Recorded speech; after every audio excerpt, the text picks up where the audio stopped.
Biggest mistake business owners make is thinking they need to reinvent the wheel. Most people don't realize that all the successful companies are running the same core systems. That's why we're hosting the Home Service Hoorah, September 7th, 8th, and 9th in beautiful Pensacola Beach, Florida. We're giving away the exact systems, playbooks, and operations we use to scale to multi-seven figures. You're learning from real business owners that have been there and done that. People who are in your exact position and scaled their business without losing everything. Tickets will sell out, so register now at homeservicehoorah.com. Again, that's homeservicehoorah.com. Running a home service business is hard. So how is it that some people make it look so easy? Well, we'll tell you. This is the Freedom Blueprint Podcast. It's always good to hear the wins that successful contractors have. But have you ever thought that the best advice would be to hear about the speed bumps they encountered, the mistakes they've made along the way? We're going to talk about the good, the bad, and the ugly. We want you to be successful and avoid the mistakes others have made. Let's get this party started. Welcome to the Freedom Blueprint Podcast. Now your host, Justin Deese. Hey, so welcome back to another episode of Freedom Blueprint Podcast. If you are watching this on YouTube, you can see that I'm in a different studio than I'm normally in. So we're actually hanging out today at Wahoo Plumbing with my friend Jered Williams, the founder of Wealthy Plumber, and now the new founder of Wahoo Plumbing. What's up, man? What's up? I'm excited to dig in today a little bit. Good, I'm glad. Yeah, I'm pretty pumped. And so for anybody watching who's wondering why we're here, Chris and I have a road show we're kind of kicking off. So part of the deal is we're going from here to Vegas and back, and we're hitting up different shops, and we're talking to different companies and doing some shop tours and podcasts. And so I thought, what better way to kick it off than come here? Heck yeah. Plus, it's a shorter drive. It's a nice drive. Yeah. Of course, I didn't bring the RV to this one. The rest of them were taking the RV too, but that's okay. So one, thanks for the hospitality, letting us come here and Anytime. hang out and check out the spot, which obviously is right down the road from the house, which is nice and convenient. But so what I want to talk, obviously you've been on the show several times over the past however long, and we always have great conversations. This one I wanted to get pretty specific because you have now launched a plumbing company. Yep. So you had Prospector out of Alaska. Correct. And you sold that business. And actually you lived here while operating it there and then sold it there. Yep. And then now you opened a pressure washing business here. Yep. Growing that, ended up selling it. Yep. And then as every entrepreneur, a bored entrepreneur is a scary thing. Yep. And then you thought, what the heck? Let's open a plumbing company. Yeah. I've been wanting to open the plumbing company for a while. Yeah. Like that was my original plan when I first moved down here. I was like, I'm going to get my license, and I'm just going to go get a truck, and I'm going to put some stickers on it, and I'm just going to go run some calls. And the second I'm too busy or busy 50% of the time, I'll hire a plumber, and we'll just kind of grow this thing slow and organic. And because growing Prospector, we went from like 0 to 5 million in 2 years. Yeah. And it was hectic. And it was like, and I didn't know what I was doing. Part of the reason why it was hectic, and we made a giant mess and then had to go clean it up. But yeah, I had the dream of doing that. And then I don't know what happened. So like 4 years ago, this brand was built, the Wahoo Plumbing brand. Right. And the license was gotten or applied for. So it's been there. It's just been sitting there waiting. Just tapping on your shoulder. Tapping on my shoulder. Come on. Yep. Come on, Jered. Yep. Come on, man. Yeah. Let's do this. Yeah. And then, like you said, I don't know. I can't be bored. I got to do something. So I like providing opportunity for people. Yeah. That's probably my favorite part. So it's interesting because when I sold our first plumbing company, when we sold it, Chris and I said, we're not doing that again. Not doing it again. And literally the day our non-compete was over, we were starting another business. Yeah. And I know one of the things that I really missed was that. It was like the camaraderie, the team. Yeah. And helping people grow and, see their lives grow. And it was definitely missed. So I feel you on that. Yeah. So besides board, what was like really the driving force to finally go, now's the time, let's do it, let's open Wahoo? I wanted to grow something bigger than what we grew in Alaska. Okay. Because in Alaska, we were in Fairbanks. There's 33,000 homes. That's it. So we did plumbing and heating, and we had a big portion of the market share. If our customers are calling us back every other year, and we were serving 3,500 customers a year, we were at 7,000 out of the 33,000 homes. And so we grew super fast to that, 5-6 million mark, but then it was like kind of slow growth from there. And the next opportunity there would be to go 350 miles away to another town. And it's like opening a whole nother business. It is like, and I'm living in Florida, and I'm like, it'd be really hard to start and open a new business in a new location without living there. Next to impossible. Not to mention the cash flow needs of that thing if I wasn't there. Now I need some manager to be there who's high level. He's going to have to get paid really well. And I was tired of traveling to Alaska. So I would go back there probably every quarter. So 4 times a year I'd be an entire day and a half of travel. Yeah. To hang out. Way. Yep. And then hang out with my in-laws, which was not the best time ever. And then they don't watch the show, do they? No, thankfully. Well, they probably don't watch your show. Okay. I highly doubt they watch my show. But and then to travel back. So I was tired of traveling, looking at that, and I'm like, okay. So then we started Dude Wash down here. The second I sold Prospector, the next day we started Dude Wash. We didn't have any non-competes or anything. Got into Dude Wash, and I thought, let's grow this to 100 million. Getting into Dude Wash, I had the realization of there's not enough demand for this service to be able to build a big enough location to hire a manager and still cash flow the location. And so we would have needed, I don't know, probably 50 $2 million locations. Instead of plumbing, I can grow one. I mean, once we tack on HVAC, we can grow, I don't know, 30, 40, 50 million right here. There's a couple in town that are in that zone. And so it was like, okay, well, this vehicle obviously isn't going to get me to where I want to go. So let's move into this vehicle. So that's when we made the decision. You were at my office. I was asking you about it. And you were like, yeah, I'd probably do that. And so we made that decision. That was November of last year. Found somebody to purchase the Dude Wash business, worked with them to get that sold, started building up Wahoo.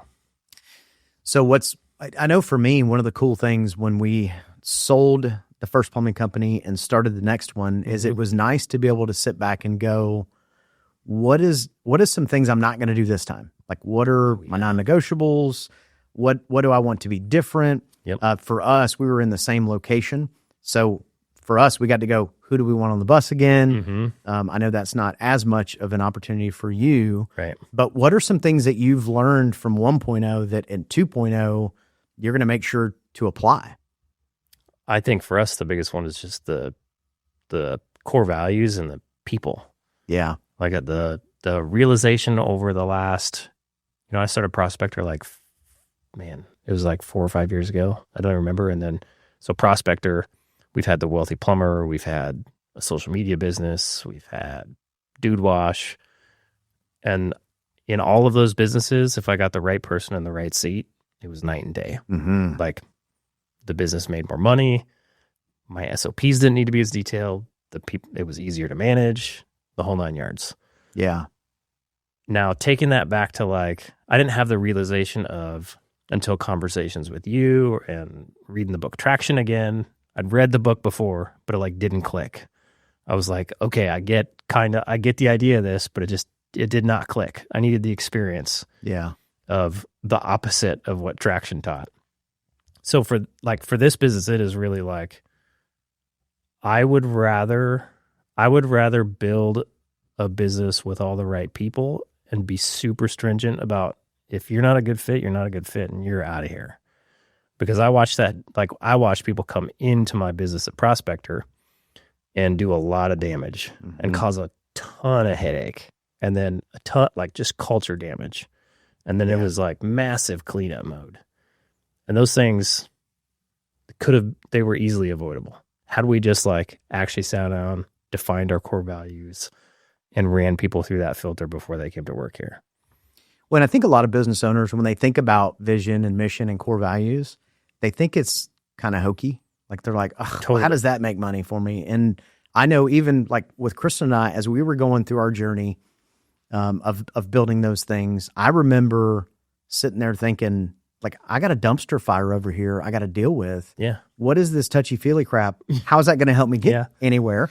But then the more we defined it and the more we used it as the tool it's designed for, which is really a roadmap and guardrails, you start to figure out who's a good fit for your team, who's a good vendor for you to work with, like all around, who are good fits for that. And I'll agree with you, as Gist and I created Paradise, like we were very strict about, one of our non-negotiables was we're going to have a good time. Yeah. And we're going to do it with people that we want to hang around. Like if they're not a good fit, here's our core values, here's our mission.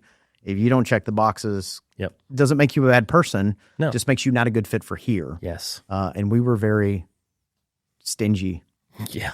on that, which is hard to do when you're wanting to grow and scale. It is very hard to do. Right? It might feel slower now, but it's probably going to be faster later. Well, there's a saying, right? Go slower to go faster. Yes. That is a thing. Yes. And sometimes if you're methodical about those things at the beginning, it does help you scale. And that right there is probably the biggest shift. Because I know what I'm doing more, I get to be more methodical about what I'm doing. Versus at my MO when I was growing Prospector, I had no idea. I'd never ran a business before. It was hurry up and make the mistakes so I can learn the lesson. Right? Because those always stick. The most expensive lessons, they're the ones you're like, and I made a lot of them. They right? stick. So my MO then was like, I got a decision to make. I want to make it right now, and then we're going to find out if it was good or not. Because I had no idea what the right decision was. And that way we could learn faster, and that's what completely fueled our growth. Yeah. Like a lot of the decisions that I made ended up being good ones, thankfully, right? Here, it's like, well, so I have the experience of Prospector, I have the experience of Dude Wash, I have the experience of coaching a ton of people through Wealthy Plumber, watching them make stupid mistakes. And so now I get to say, well, let's take a minute, and this is really hard for me to do because I'm very impatient. Let's take a minute. You are a let's go kind of guy. I'm that way, but you're even more so. Am I? Yeah. Yeah. I love it. I'm a go. Yeah, I like to go. Me, you, and Eddie were meeting earlier today. I won't go into the whole details of what we were talking about, but you're like, we're going to do this next week. Eddie's like, what? I'm like, we got this. Let's do it. He's thinking, wait a second. We got to do that. We got to set up all these steps. And we don't have time for this. I'm like, no, we'll find time. We'll figure it out. Yeah, we always do. Even if we do what we were talking about and we do it half-ass, we're still going to learn a bunch. 100%. Yeah. So why not just hurry up and do it and get it over with? Sometimes you just got to make a decision and move forward, and forward progress is still progress. Even if it's 2%, still forward progress. Especially if it's like a new thing that you have no idea about. Right. So, and I don't know at what point that kind of mindset's going to shift, because right now we spent the last 3 months, like we launched Wahoo like less than a week ago, actually. Yeah. No, we launched it a little over a week ago. Yeah. It's like been a week and a day, a week and 2 days. So, but we spent 3 months getting to that point versus when I started Prospector and Dude Wash, I spent like a day.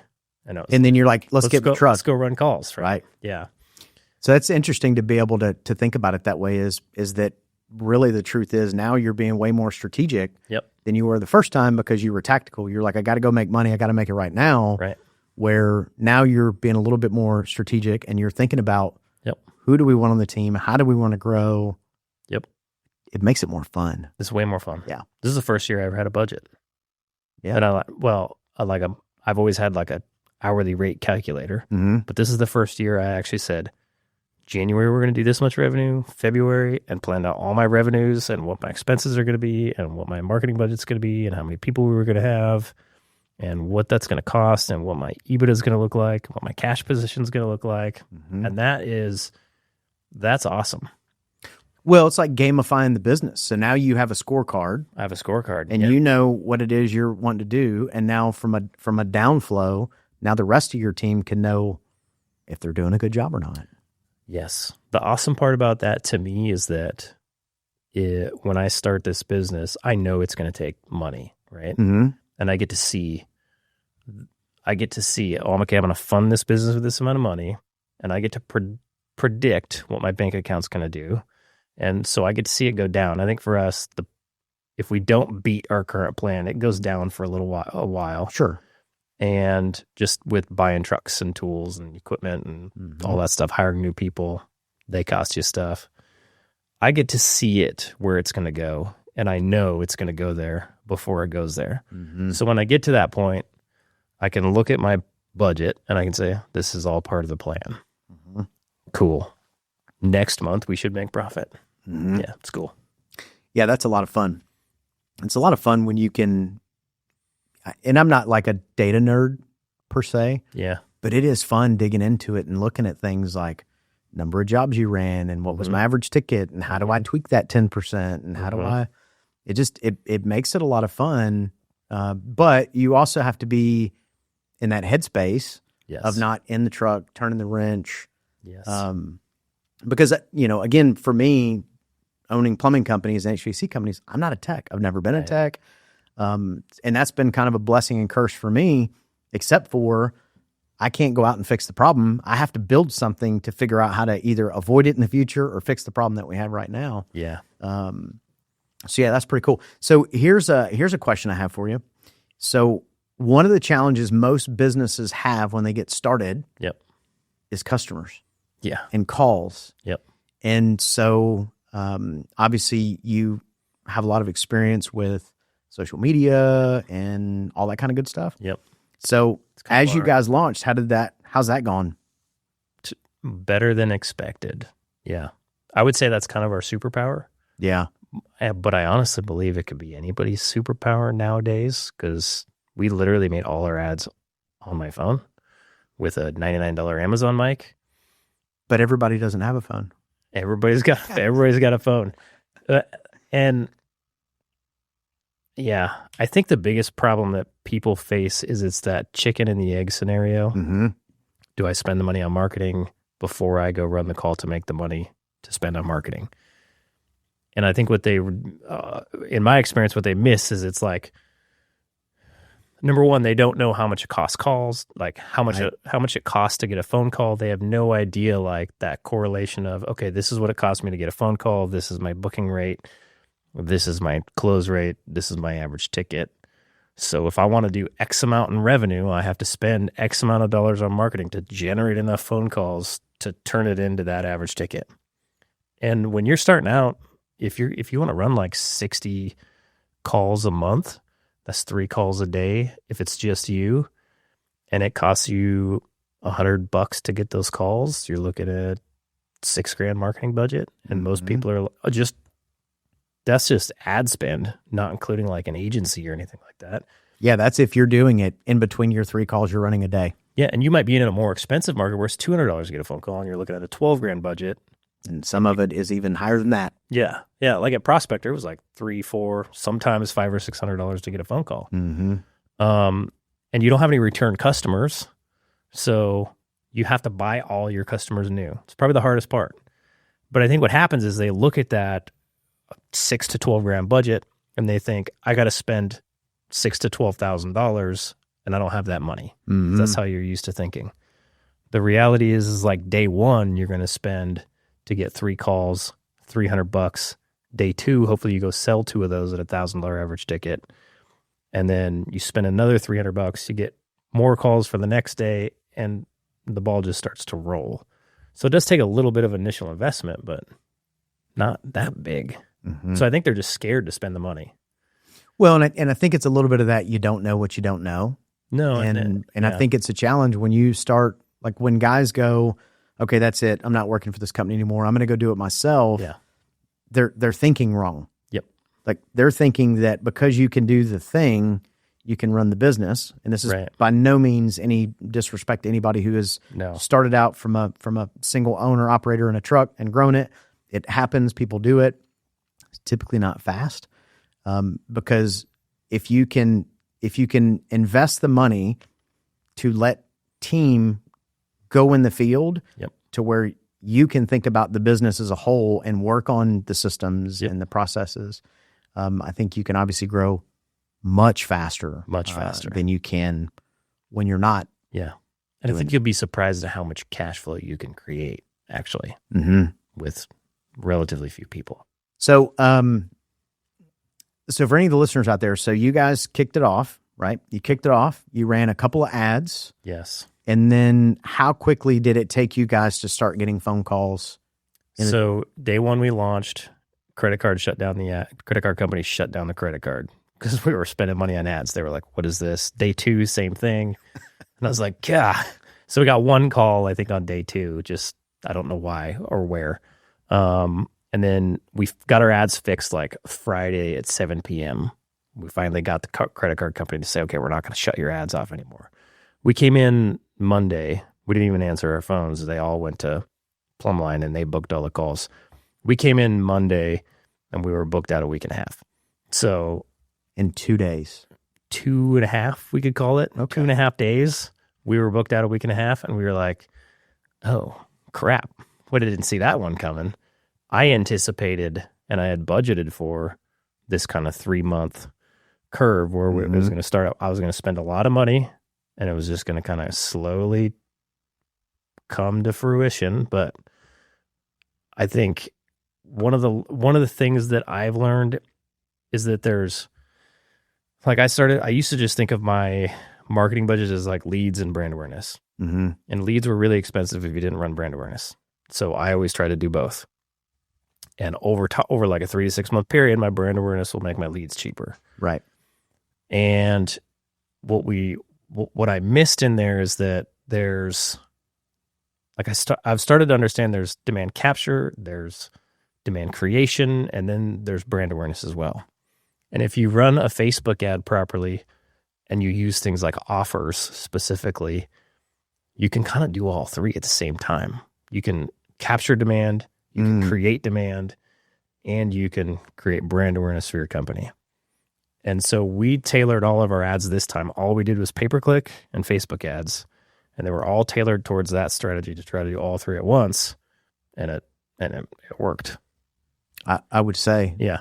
Yeah, in 2.5 days, like you guys had to shut it off. Oh yeah, we turned it off. Yep. We turned off Facebook ads. Actually, I took that budget and I put it towards hiring ads, launched hiring ads, and took my whole Facebook budget and was like, here, let's go figure out how to hire some more people because we got enough phone calls for 4 guys probably. Right. Yeah. So for anybody listening, because that, as you talk to owners, that typically is the hardest part. They're like, oh, I can't marketing, and if I do the Google thing, I've got private equity in my backyard, and then I can't outspend them. I have my own ideas on the way to beat all of that stuff, but you did it last week, so walk somebody through what is a good strategy for them to go and leverage these tools, because I think most people, they just go right to Google and they go to their agency and they're like, I need more calls. Yep. And then they just immediately dump money into PPC. Yep. Which isn't necessarily a bad thing. It's not. It's an expensive thing. Whoever you hire, like I've seen so many people hire pay-per-click people, and then I go look at their pay-per-click ads and they're sending them to a website that this guy had built on Fiverr that's never going to convert. It's got a bunch of crappy pictures on it. You got the guy from Canva in his blue overalls with his right? There's no call to actions on it, and that's where they're running their pay-per-click to. And then like, man, it cost me like $1,000 to get a call from pay-per-click. I wasted all my money. Is like, well, yeah. And they go after, well, I only want water heaters, or I only want repipes, or so they go after those keywords. And that's the most expensive keywords. The expensive ones, yep. And I think it's just a misunderstanding of, I don't know, their business as a whole. Like, we're in the business of getting customers. We don't necessarily need the water heater day one or the repipe day one. If I can go in your home, if I can run it like an offer, one of the pay-per-click offers that we ran was, we'll be there in 60 minutes or it's $100 off. Nobody's asked for $100 off. Right. Not a single person. It's ran to a very specific funnel with the same messaging as the ad, with our branding on it. It tells you exactly what's going to happen with click to call CTAs everywhere, right? You literally can't avoid it. That worked very, very well. And I think I've totally lost my train of thought of where I was going. Dadgummit.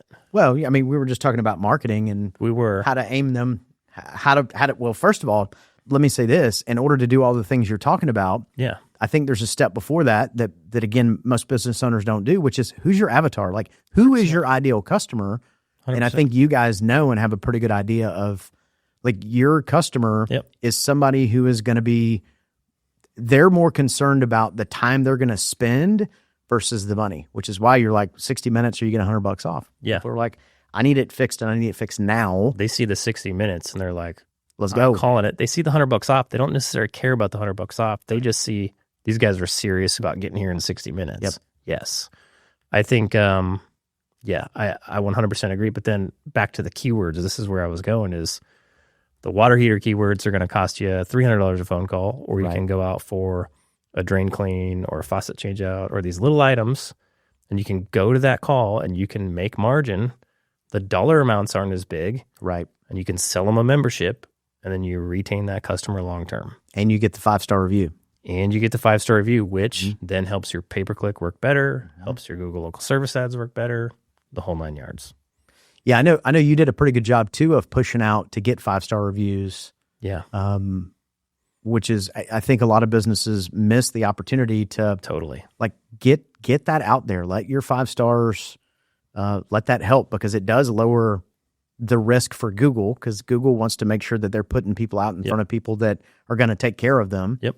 So that's actually a pretty good strategy. And that took you what? You made a post? Maybe 2? So we started out, I made a Give me post 5 on stars. Facebook asking for 5-star reviews. And I think we got up to like 20 or so right off the rip. Yeah. And then like our review strategy out in the field, we ask everybody for a review. Even if we don't sell the call, we ask for a review. And typically we do it during the checkout process. So like if you were a paying customer, I'd say it'd be time to pay, and I'd say, how do you want to pay today? And you'd say, I want to pay with the credit card. And I'd say, cool. I would grab your credit card and I'd flip my iPad over. And I'd say, can you scan this QR code right here? And you're going to scan the QR code. I'm going to say, cool, while I'm checking you out, you mind leaving me a Go review? And we just sit there until it looks like they're done leaving that review. You're like, oh, yeah, busy work over here. So busy. Yep, Waiting on super busy. Yeah. Here's your card back. Sign here for your invoice. Done.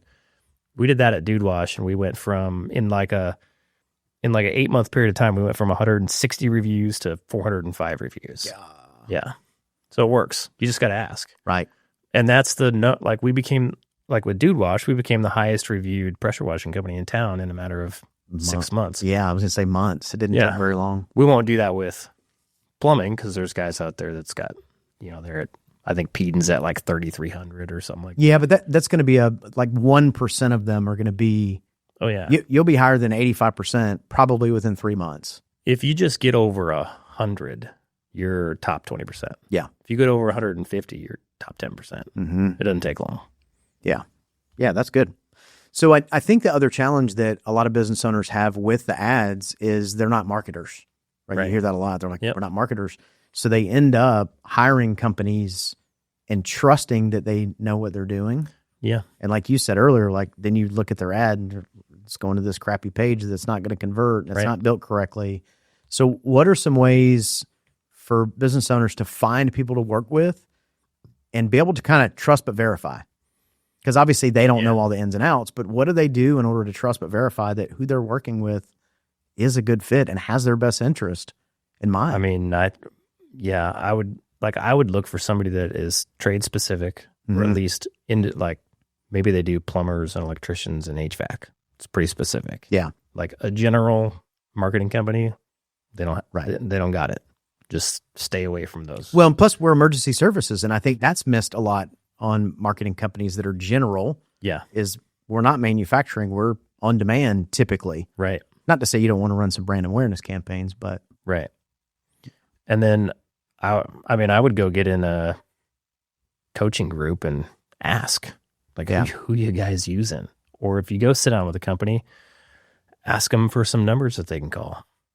And make sure, like, I wouldn't want to talk to like a new construction company who was using this marketing company, and I'm trying to be a service company. Right. Obviously. Right.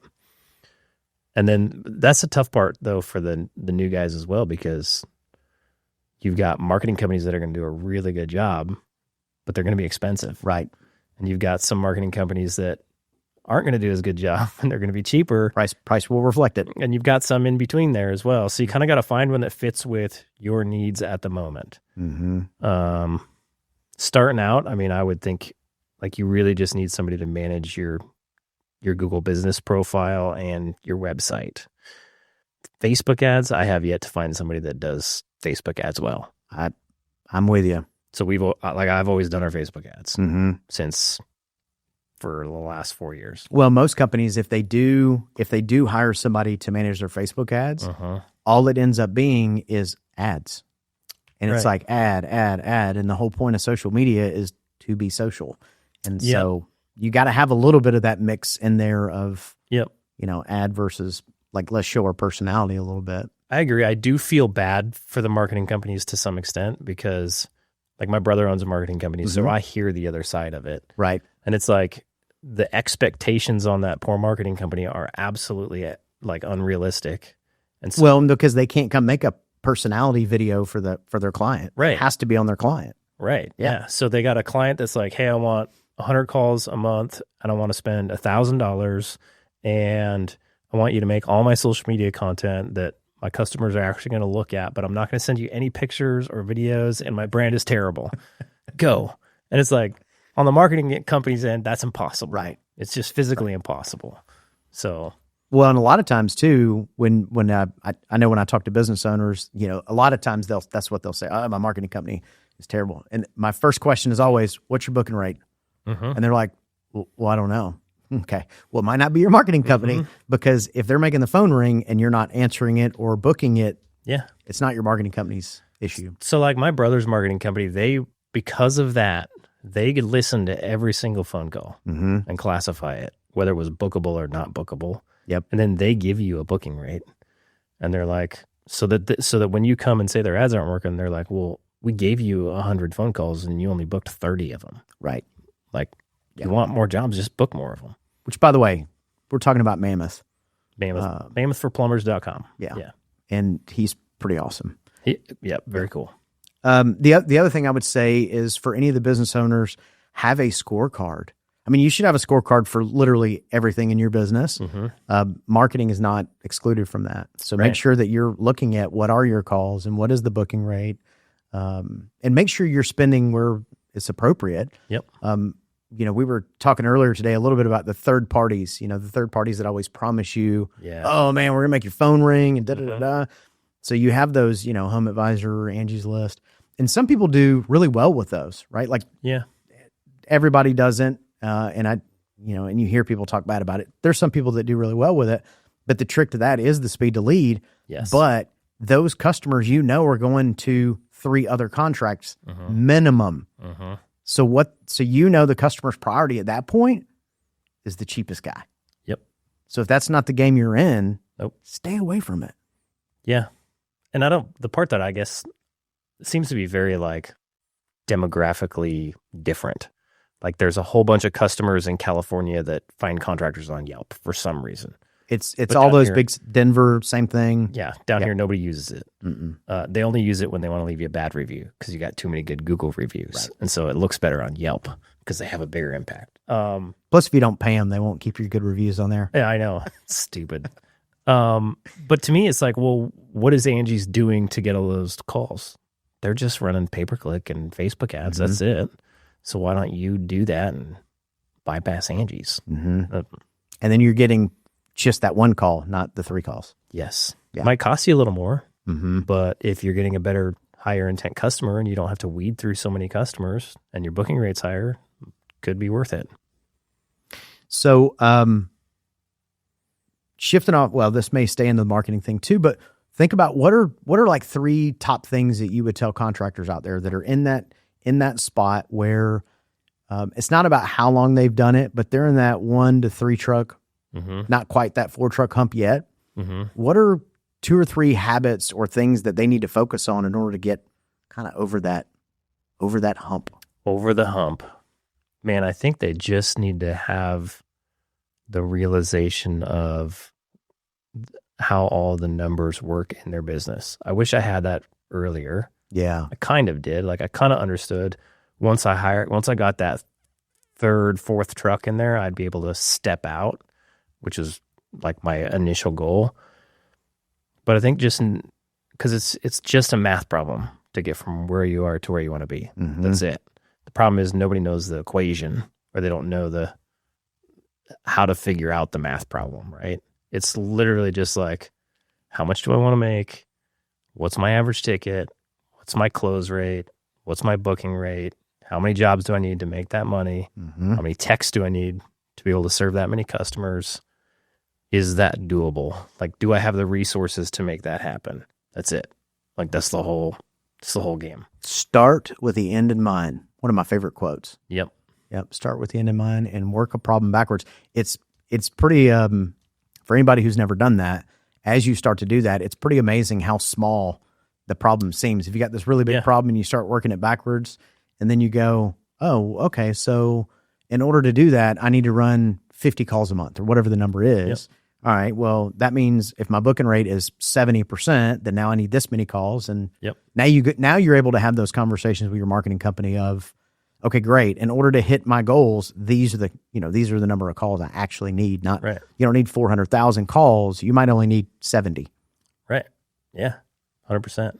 I think it's just it's a lack of understanding of the whole thing, from the P&L to the budget to the hourly rate to even just the tracking on your marketing. Like most people don't even know their cost per phone call. They have no idea. And that's pretty important. And it's getting harder and harder to track, to be honest with you, unfortunately. By design. Probably. Yeah. Yeah. And there's some of it that, like, if you run a Facebook ad and then they Google your name and then click on your pay-per-click ad, did they come from pay-per-click or did they come from Facebook? That stuff gets hard to track. So what about, ChatGPT has made an announcement. They're about to start doing ads, paid ads. And I know that even with the other business we had, we started probably 2 years ago making sure that when people use chat and they said, what's the best plumber near me, we would show up. Yep. I have no idea about any of the chat ads or what that's going to look like. Have you done any research on what that's going to look like yet? I've done very little. Like, it seems like organically, if you want to show up or rank in ChatGPT, it's just the same old. Like, put out content. The cool part nowadays is, like, we don't have to necessarily create SEO specific blog posts on the back end of our website. You can pick up your phone and you can make a video. You can post it on YouTube, and that's SEO now. Like, Google is crawling all of that, and ChatGPT is getting fed by Google and Reddit and all of these places. And so just continue to, like, make useful content for your customers anywhere. But most people aren't. They're not. Yeah. But that's going to get crawled. You're going to eventually rank, and then get reviews, obviously. Okay. But then the ads on ChatGPT, I'm not sold on that one yet.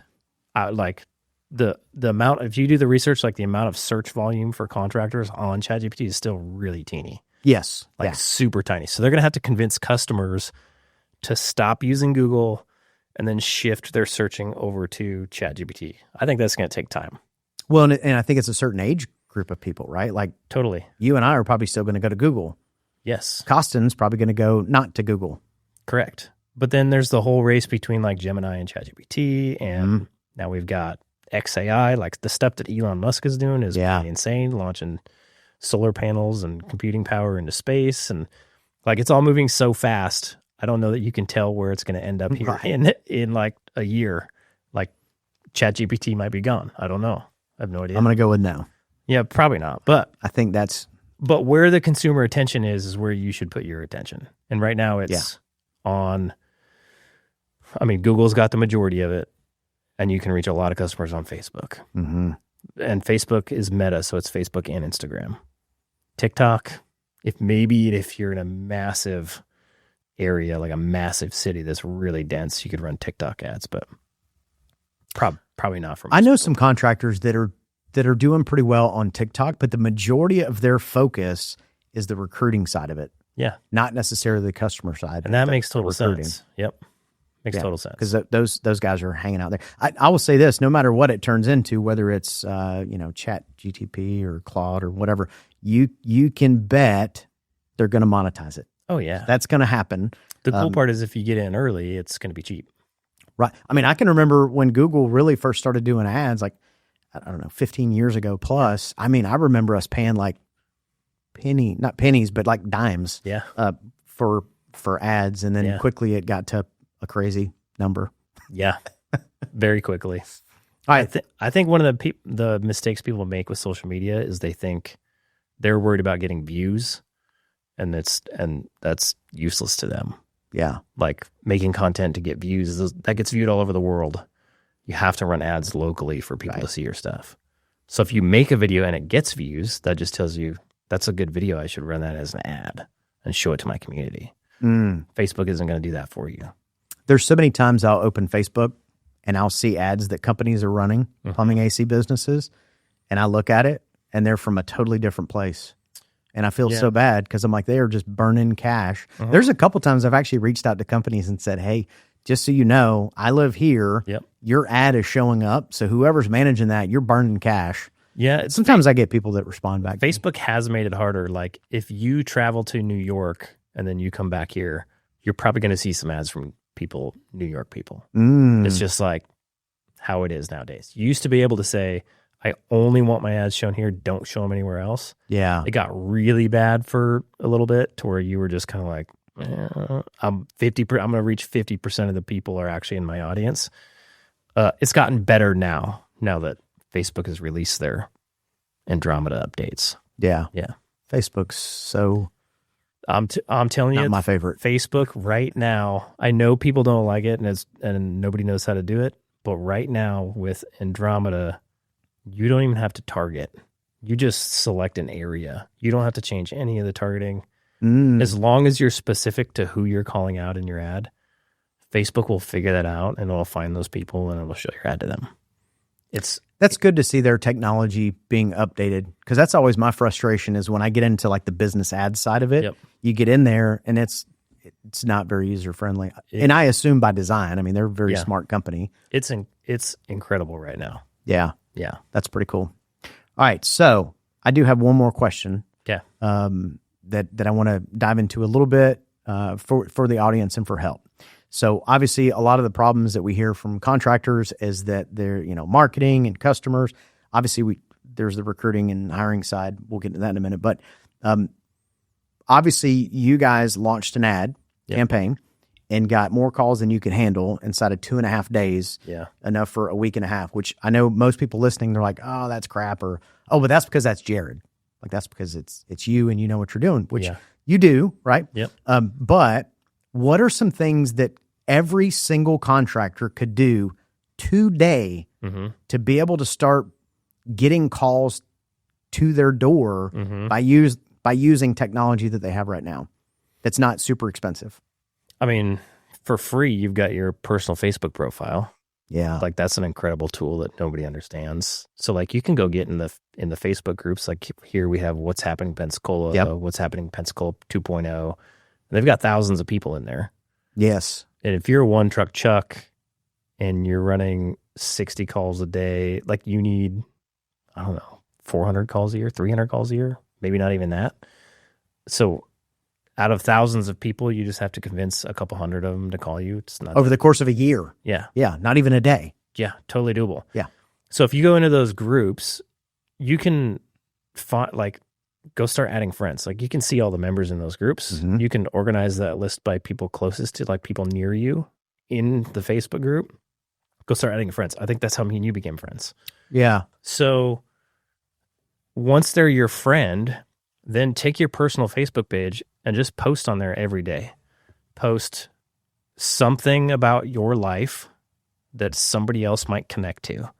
So if you're at a restaurant, if you're playing with your kids or your grandkids, or you took your wife out to dinner, just post it.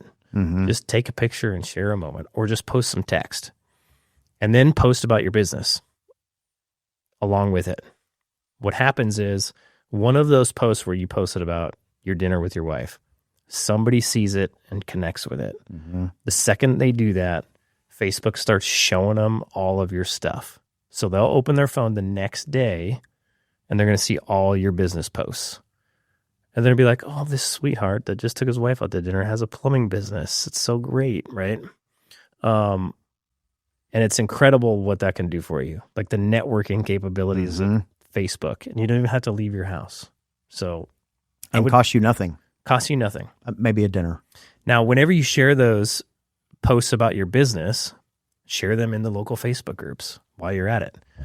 You don't, like if you're running a deal or if you, like I posted one the other day, hey guys, we got 13 reviews in the first week in business. Just wanted to say thank you to the community.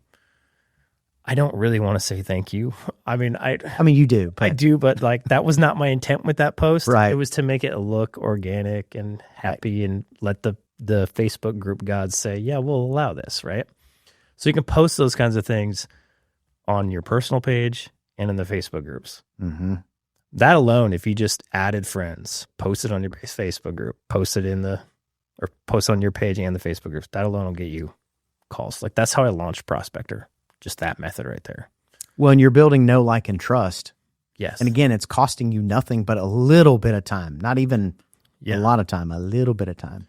And for people who have been in the community for a long time, that'll work even better. Like if you've already got contacts, people already know who you are, you kind of already know as a plumber in your town, that'll work so much faster. That's a good point. That's a good point because you're new here. Yeah. And so you're starting all this from not very many people here that you know. So anybody who's been in business in a community for a little bit follows that exact same strategy. Huge results can happen. Huge. Just by leveraging that. All right. So I got one more for you.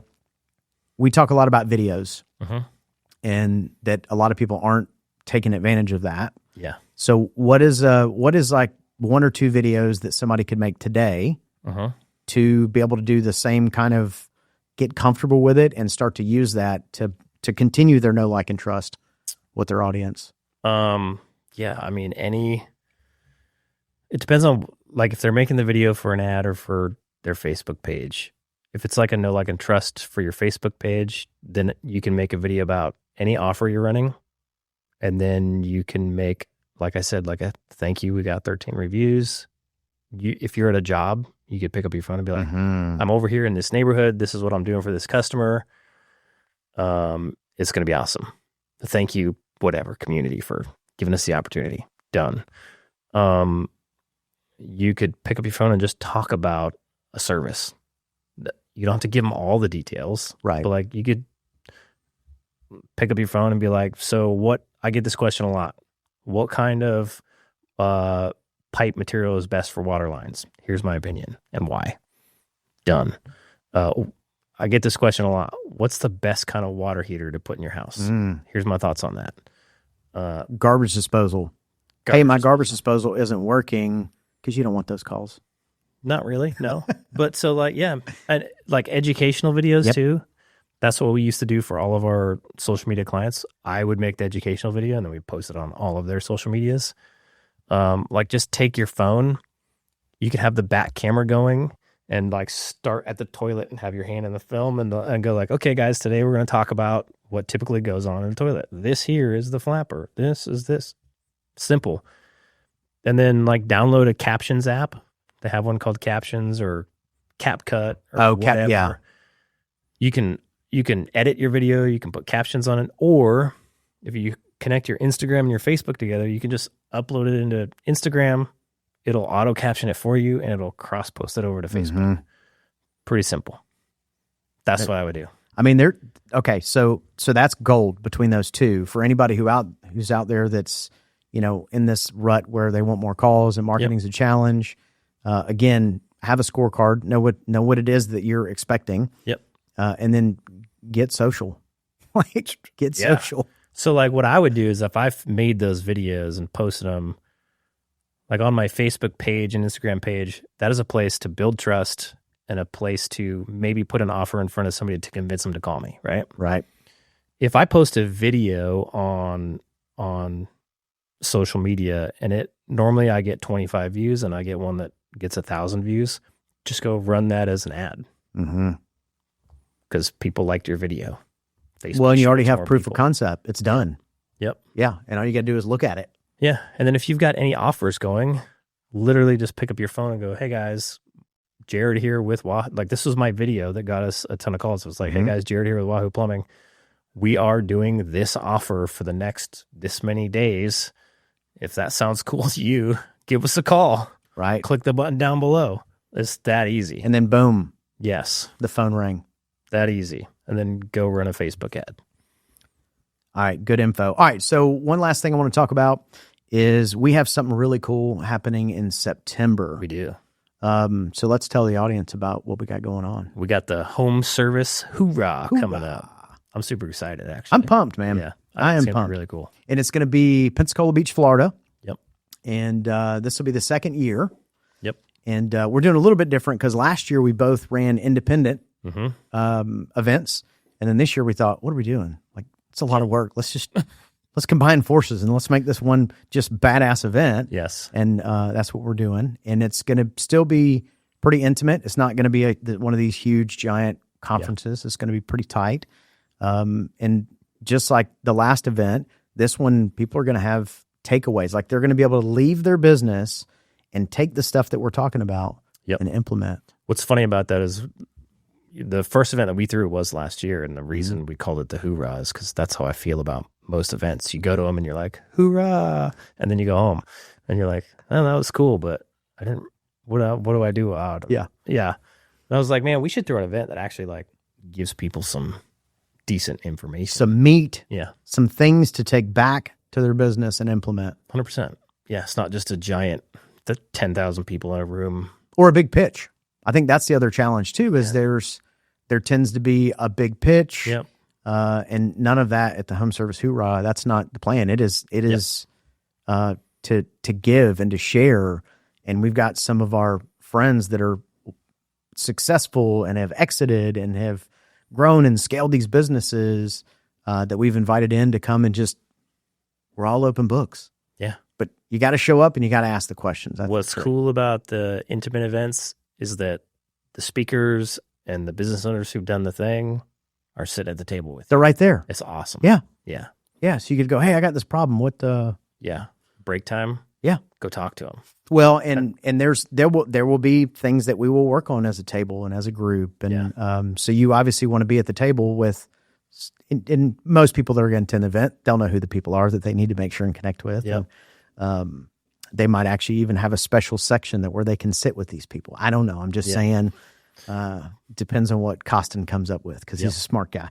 But yeah, it'll be pretty awesome. And to get more information, the website, homeservicehoorah.com. Homeservicehoorah.com. It's going to be fun. Hoorah is spelled Hoorah. Yeah. I had that question the other day. Well, and that's because, my son's a Marine and he's like, that's not how you spell. How do you spell it? I have no idea. It's Hoorah. Oh, really? Yeah. Oh. But it doesn't matter because although we do have a very military themed, so a lot of this is going to be about really team and high performers and how to recruit and how to retain. And we've got some pretty special guests. Yeah. Like the ground CEO from the Blue Angels is going to be there. That's going to be, that guy is so legit. That's impressive too, because those guys take new pilots every year, don't they? Every year, and leadership swaps every 2 years. So what John is going to talk to us about is about how they can do that and still have such high performers. Yeah. That's crazy. Yeah. That's cool. I've got my pencil is going to be sharp. I'm going to be front row, like I'm taking notes. I'm pretty excited. So yeah. Well, very cool, man. Appreciate the hospitality, letting us come and record here in your amazing studio. And more to come. But check out homeservicehoorah.com and get registered. Last year, both events sold out really quick. This year will be no different. Yep. And so, get your ticket now while you still can. Otherwise, you're going to miss out. You've been listening to the Freedom Blueprint Podcast. Information is useless if not applied. So take what you've learned and go and implement it. We hope you've enjoyed the show. If you did, make sure to like, rate, and review. We'll be back soon. But in the meantime, find us on social media at Freedom Blueprint for Home Services and hit the website at www.freedomblueprintpodcast.com. See you next time.